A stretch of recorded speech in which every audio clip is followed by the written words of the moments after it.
En allant dans le cadre de la Constitution de 92, nous faisons de M. Sassou un délinquant.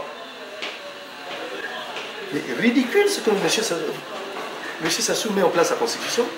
Les mêmes dispositions au niveau du préambule qui interdit les coups d'État se retrouvent sur la Constitution de M. Sassou et également sur la Constitution 92. Pas de coup d'État. Mais il le reprend ça. Mais lui-même est arrivé par un coup d'État. Pour vous, ce qui est clair, pas de dialogue, pas de changement de constitution, c'est le statu quo. Le dialogue aussi. Le dialogue ne peut avoir lieu qu'après. Il faut balayer, pas seulement Sassou. Sassou et son système. Oui, mais on sent quand même que Sassou reste la fixation de tous les opposants. Oui, pour eux. Ils n'ont rien compris à la République. Sassou et son système. Parti, il nous faut un dialogue pour la mise en place d'un gouvernement d'union nationale. Ok? Mais dans le cadre de l'ordre, la Constitution de 92. Mais la Constitution de 92, il y a des élus. Il y a des élus de la Constitution. Tous ne sont pas morts, ils sont vivants. Il y a la clé, la Constitution a une clé pour remettre en marche ces élus-là. Il nous faut stabiliser nos institutions. Sinon, nous resterons dans un désordre permanent. Est-ce que cette stabilisation passe aujourd'hui par le dialogue que promeut non seulement le PCT, mais aussi une bonne partie de l'opposition à Brazzaville? C'est pratiquement impossible actuellement. Vous savez, ceux qui sont au Congo aujourd'hui aux affaires, ils ont l'armée, ils ont la gendarmerie, ils ont la police, ils ont la fonction publique, ils ont l'argent du pays, pas au trésor, mais chez eux. Ils ont commis des crimes économiques. Ils ont commis des crimes de sang. Mais vous croyez que ces gens, quelle est la contrepartie que vous allez avoir en allant de négocier avec eux? Qu'est-ce que vous allez avoir comme contrepartie? Ils ont tué ces gens, ils ont des comptes à rendre. Et vous croyez que ça va se passer comme ça? Ce n'est pas parce que je vais me retrouver en face de ceux du PCT pour un gouvernement d'union nationale. C'est pour pacifier le pays, pour qu'il y ait un moment donné... Donc ce qui signifie pour vous, en fait, il faut attendre alternance pour faire une chasse aux sorcières. C'est-à-dire on connaît ces gens-là, il faut peut-être après les arrêter, sinon... Mais il y en a! Ces gens-là méritent des menottes. Beaucoup d'entre eux méritent des menottes. Y compris mon beau-frère. Ça dit que les menottes, ça dit qu'il faut les amener devant les tribunaux, qu'ils répondent leurs actes. On ne peut pas, dans un pays, si on veut construire la République, que les bourreaux puissent croiser les victimes. On ne construira pas le Congo, c'est totalement faux. Pourtant, l'Afrique du Sud a pu se reconstruire en fait en faisant croiser les bourreaux et leurs victimes. Oui, mais les bourreaux ont pris du recul. Ils ont été sincères. Ils ont dit, tiens, nous avons failli. Les bourreaux congolais, vous pensez que... Non, c'est la canaille. S'il vous plaît, c'est la canaille. Ils ne sont pas prêts. Ils ont volé. Ils ont volé l'argent des Congolais. Ils ont des comptes à rendre aux Congolais.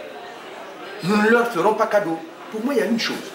Ou nous repartons dans le cadre où nous sommes tous convenus, de 92, et nous construisons le Congo, ou alors, c'est pas la peine. Par rapport à... Non, je vais terminer là-dessus. Ou nous allons dans l'ordre convenu tous. Nous étions d'accord en 92, l'ordre constitutionnel 92. Nous repartons dans ce cadre pour construire le pays. Si on m'amène un cadre, celui de M. Sassou, je dis qu'on se sépare. Là, je rejoins M. Moukadi. Croyez-moi. Quand on divise le pays en deux, on ne peut pas continuer comme ça. Avec des gens qui, pour avoir le pouvoir, il faut tout le temps tuer et donner la mort aux autres. Ça signifie que vous êtes, entre guillemets, un partisan de cette fameuse République du Sud prônée par... Non, je conditionne. Je Je veux construire le pays, oui, mais pas dans la violence. Dans le respect des règles de la République. Aujourd'hui, on ne sert pas la République, on sert M. Sassou et son clan. Demain, s'il y a alternance, M. Mavungu-Tiapi, pour vous, quelles seraient les premières mesures en fait, à prendre? D'abord, arrêter... Non. Mais quelles seraient les premières mesures si demain il y a alternance? La première mesure à prendre dans un premier temps, c'est d'abord faire l'état des lieux. La première mesure, l'état des lieux. À tous les niveaux. Mais l'état des lieux semble connu, puisque vous dites qu'ils ont volé, qu'ils ont tué. Mais parce que c'est connu, c'est pas tout le monde qui a volé. Au sein du PCT, tout le monde n'a pas volé. Il y en a qui ont volé, il y en a qui n'ont pas volé. Il y a des gens sincères au sein du PCT. Il y a des malhonnêtes. Mais cette canaille-là, il ne faut pas la laisser continuer à tourner dans les rues de Brazzaville. Il faut arrêter ça à un moment donné. Vous savez, il y a un qui a su le dire, c'est Georges Clemenceau. Il y a un qui a su le dire. Toute tolérance devient à la longue un droit acquis. Regardez seulement le cas de M. Sassou. Il a été toléré pour son acte qu'il a posé en 68. Il croit que c'est normal. Regardez ce qu'il fait. Des coups d'État. L'ordre n'existe pas chez M. Sassou. Je vais vous donner un élément. Ils sont nommés colonels. Ils sont 4 ou 5 colonels. Au temps du général Yombi. Ils sont, je crois, 4 ou même au grade de colonel. Sassou est devenu président de la République. Il se dit général d'armée. Il se nomme général d'armée. Ceux qui étaient avec lui au même grade de colonel, il en fait des généraux de brigade. Mais c'est pas ça l'armée. L'armée, ce sont les règles. Vous voyez, mais chez lui, ça n'existe pas les règles. Et quand il va en dehors des règles, vous le suivez. Mais ramenez-le vers les règles, ce monsieur-là. Il y a un qui est en train de nous faciliter les choses. Les gens s'agitent là. Mais c'est parce que tout simplement, le président Hollande a dit, il faut le dire, qu'aujourd'hui nous disons, tiens, c'est presque acquis.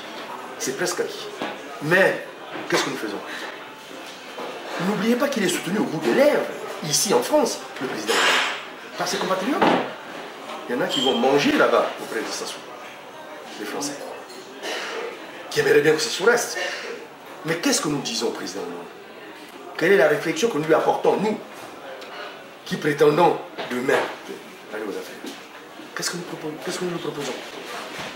Donc, si bien quand je vois certains de mes compatriotes dans des réunions, des manifestations, 200, 300, je dis mais c'est la plaisanterie, on plaisante. Vous avez manifesté il n'y a pas longtemps ici à Paris? Non, je suis allé effectivement, cette page qui partait de la République à Châteauroux. Mais quel était le message? C'était le 7 mars. Ouais, quel était le message? C'était en mémoire, je crois, des victimes. Le message qu'on lance à qui? Nous avons une préoccupation, nous voulons voir ça sous l'article. C'était ça l'urgence. Les choses sont simples. Cette mobilisation, je vais le dire. Il suffit de 100 cas. 100 cas en France. Nous ferons venir ceux qui sont en province. Ceux qui sont dans la région parisienne.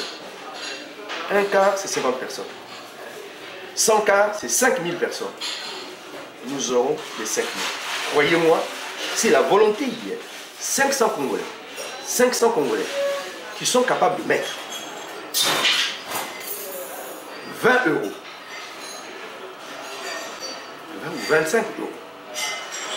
Et nous serons capables d'avoir l'argent qu'il faut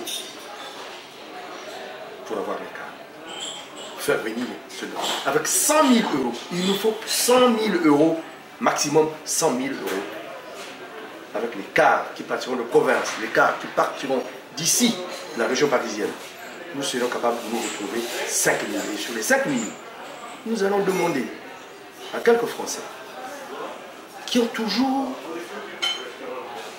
nous ont soutenus dans la douleur qui était pour le combat du pays. C'est cela en fait que vous avez voulu dire la dernière fois lors de cette réunion, ce qui n'a pas été dit, et c'est l'occasion pour nous ici de vous donner la parole, que les gens l'entendent exactement, quelle était l'arrière-pensée de votre proposition en fait lors de cette réunion. Alors maintenant on va parler de vous-même, M. Matiaki. Sur la toile, il se dit que vous avez été porté, entre guillemets, disparu entre 2007 et 2015. Les militants politiques ici ne vous ont pas vu, se demandent où étiez-vous passé. La dernière manifestation que j'ai organisée, je ne sais pas si c'est en 2010, nous sommes à l'hôtel Unidei. C'est le ministre Koukebene qui organise cette petite discussion avec Congolais. Et il était question de mobiliser. Dans la démarche qui était la mienne, pour donner un écho de notre démarche, l'itinéraire serait d'aller à l'Élysée à cette époque-là. Parce que pour moi, les marches que nous faisons à l'intérieur, ça fait Congo-Congolais. Ça n'interpelle pas. Place de la République, Châteauroux, Château la presse dit que ça c'est une affaire des Africains, ça ne nous intéresse pas. Mais lorsque nous commençons à interpeller le chef du pays en disant non, mais nos problèmes, vous avez une responsabilité de nos problèmes. Il y a quand même la continuité de l'État. Pourquoi? Mais c'est parce que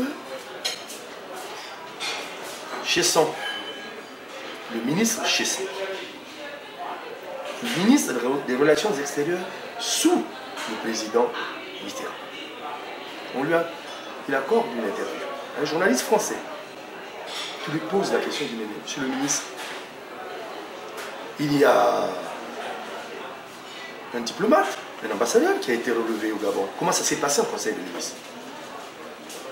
Le ministre Chesson est tout surpris par la question. Il dit, mais vous me surprenez? Vous me surprenez par votre question. Je dis, mais entre l'Afrique et surtout les anciennes colonies françaises, c'est pas comme ça. Vous voyez que ça puisse se passer. Ce n'est pas les relations des affaires étrangères qu'on a avec ces pays-là. Nous avons des relations des affaires étrangères avec les États-Unis, la Suisse, les pays européens. Pas avec les colonies africaines. Mais par contre, avec les anciennes colonies. C'est des relations des affaires domestiques élyséennes. Oui. Vous entendez? Domestiques élyséennes. Jusque-là, on n'a pas retenu. Entre 2007 oui, mais j'en viens, 2015, justement. Je veux justifier pourquoi, dans mon itinéraire, oui, je suggérais au ministre Foukéréné, la marche devait se faire en direction de l'Élysée. Lui, non, pas question. Ça doit se faire entre Bastille et République. Je dis, mais non. Ça ne sera pas repris par la presse. Je connais, ça fait près de 40 ans que je suis ici. Je sais comment ça fonctionne ici. Allons interpeller le président français. Allons l'interpeller par notre marche. Il dit oui, d'accord. On convient, d'accord. Le jour convenu, d'abord pour la mobilisation, il était sceptique. Il dit mais le temps est court, il dit ne t'en fais pas. Je connais Paris, il y aura moins 100 ou 200 personnes, on passe en contact. On a mobilisé. En tout cas, il y avait plus de 200 personnes. Il était même sûr. Plus de 200 personnes. L'itinéraire. Mais non. L'itinéraire fallait partir de la place de la République. Non, de la Bastille jusqu'à la place de la République. Je dis, mais c'est pas possible. Il dit non, on va rattraper ça. On va envoyer la pétition. Quelqu'un va partir à l'Élysée. Il n'y a pas eu de pétition. Je me suis dit, bon, c'est pas la peine. Je ne sais pas la peine. Ils sont en train de blaguer. Ils ne veulent pas mener le combat du pays, ils blaguent.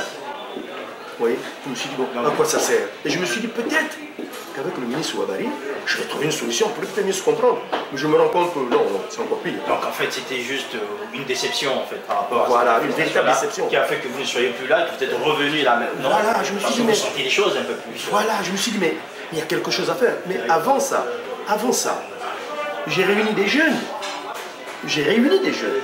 À qui j'ai suggéré, dit, écoutez, tel que nous sommes, soyons capables de nous retrouver à la prochaine réunion, nous soyons même une affaire de 50 ou 100, ne fût-ce que 50. Si nous sommes 50, à ces 50 qui viendront, nous leur demanderons de faire passer le message qu'il y aura une réunion, la prochaine réunion, il faut que nous soyons au moins 500. Nous pourrons être peut-être 400, voire même plus. Et ça va évoluer en spirale.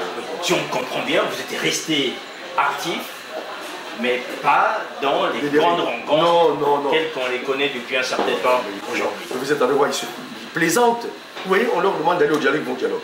Mais quelle est la contrepartie à ce dialogue? On leur demande d'aller pour une révision constitutionnelle, ils vont à une révision constitutionnelle. Monsieur le journaliste, je vous dis quelque chose. Quand je discute avec ceux de mes compatriotes qui ne veulent pas du changement de la Constitution, je dis mais la même Constitution exige que M. Sassou, avant son départ, puisse organiser les élections. Ah non, il ne faut pas. Mais vous devenez hors la loi, puisque vous êtes prêt que M. Sassou s'en aille. M. Sassou a annoncé les élections pour 2016, il a encore dit il y a 2 jours. Oui. Sur BBC. Je vais toujours revenir sur vous-même. Vous avez été un militant important du RDPS. On va parler un peu du RDPS, qui est un parti aujourd'hui. Est-ce que vous pensez que c'est un parti qui vit? C'est un parti à l'agonie? C'est un parti fantôme? Fantôme, non. Vous savez, il y a un membre du RDPS, un membre du bureau politique du RDPS, qui était ici de passage il y a 3 ans, avant les municipales. Il sollicitait de la part des militants ici à Paris qu'un geste soit fait au niveau des relations pour nous permettre d'aider un peu le parti au niveau du pays puisqu'il y avait des élections. Vous êtes toujours membre du RDPS? Non, du RDPS. Je dis mais mon cher ami, tu nous parles d'élection, mais il n'y a pas d'élection au Congo. C'est M. Sassou qui va décider, il sort cette affaire. Et dans son introduction, le membre du bureau politique du RDPS va dire, tiens, en ce qui concerne la mairie, c'est pas la peine, c'est acquis. Déjà pour le PCT, il dit, vous voyez, vous faites la démonstration que ce ne sont pas des élections. Parce que les élections qu'il y a eu dans la transparence en 92, M. Sassou, le PCT n'avait même pas de conseillers. Et aujourd'hui, c'est le parti qui a partout des conseillers, des députés. Alors si je comprends bien, le Congo s'est arrêté en 92 en fait. Non. 92, c'était arrêté et on a fait un son Non, ça c'est... Mais pour moi, c'est un gouvernement de fait. Hein. C'est-à-dire de transition seulement. Hein, pour moi, c'est un gouvernement de fait. Hein. C'est un pouvoir régulier. Le pouvoir régulier, il faut acquérir à un moment donné, devenir un état de droit. Hein. Tout à fait. Bon, or, c'est pas le cas. Alors, je continue sur le RDPS. Donc, ce membre du bureau politique, je lui pose la question, mais il n'y a pas d'élection. C'est M. Sassou qui décide du sort des uns et des autres là-bas. Ce ne sont pas des élections. Et puis, je vais aller plus loin. Mais j'aimerais te poser une question, mon cher ami. Est-ce que tu es libre là quand tu parles? Ah oui, je suis libre. Je dis non, tu n'es pas libre. Je veux te prouver que tu n'es pas libre. Là où je suis, moi, ici à Paris, je suis capable de dire, M. Sassou est un voleur. Il pille le pays. Et tu le penses comme moi, tel que nous sommes ici. Tous nous le pensons. Mais tu peux le dire au pays, toi. Ah non, tu me cherches les problèmes. Mais tu vois, tu n'es pas libre. Mais tu vois, quel est l'avenir du RDPS après la mort de son président en fait? On a vu que le parti est en train de... Le parti peut renaître. Et j'ai envie de faire passer, un message pour ceux du RDPS. C'est de dire tout simplement, ils veulent aller au Congrès, les militants ne sont pas libres. Il y a des pesanteurs sur les militants. Si nous voulons avoir un véritable Congrès, face à ce que nous avons vécu dans le parti, il serait intéressant que le Congrès se fasse avec un départ du système Sassou. Parce qu'il y a des pesanteurs sur les militants. Le RDPS a participé à ce système Sassou. Mais voilà pourquoi je dis qu'il faut faire un état des lieux de ces attitudes-là. J'ai dénoncé, moi, quand le président Tisser, de son vivant, va aller dans l'alliance URDP, c'était à Parenté. Je le publie, je vais envoyer un texte à la direction nationale du RDPS, dénonçant cette alliance. J'ai le titre de mon texte. Le RDPS n'est pas un parti de gueux, ni de Gautillou. Et ça a été publié, vos confrères journalistes, quand ils ont pris connaissance du contenu de mon texte. Première page, mort politique de Tisser Chikaya. Tisser Chikaya est appelé par M. Sassou. Nous faisons comprendre, il y a Mavoui, que tu vas faire des siennes là-bas. Tu ne contrôles pas ton parti. Alors, il y a aussi un Mavungu qui s'agite beaucoup, c'est le député en fait Mabio, qui aujourd'hui a sorti en fait aussi un manifeste pour un parti, la RDPS décomplexé. Est-ce que vous pensez que cela continue en fait? Je n'ai pas envie d'être désagréable auprès de mon frère Mavungu, beaucoup de sympathie. L'agitateur, comme à votre époque, c'est un peu l'agitateur aujourd'hui. Non, quand vous dites agitateur, c'est péjoratif. Non, mais dans le bon sens. C'est péjoratif, oui, mais en ce qui me concerne, vous savez, j'ai toujours voulu construire. Je dénonce. Pas parce que je veux mettre des... Non, je dénonce.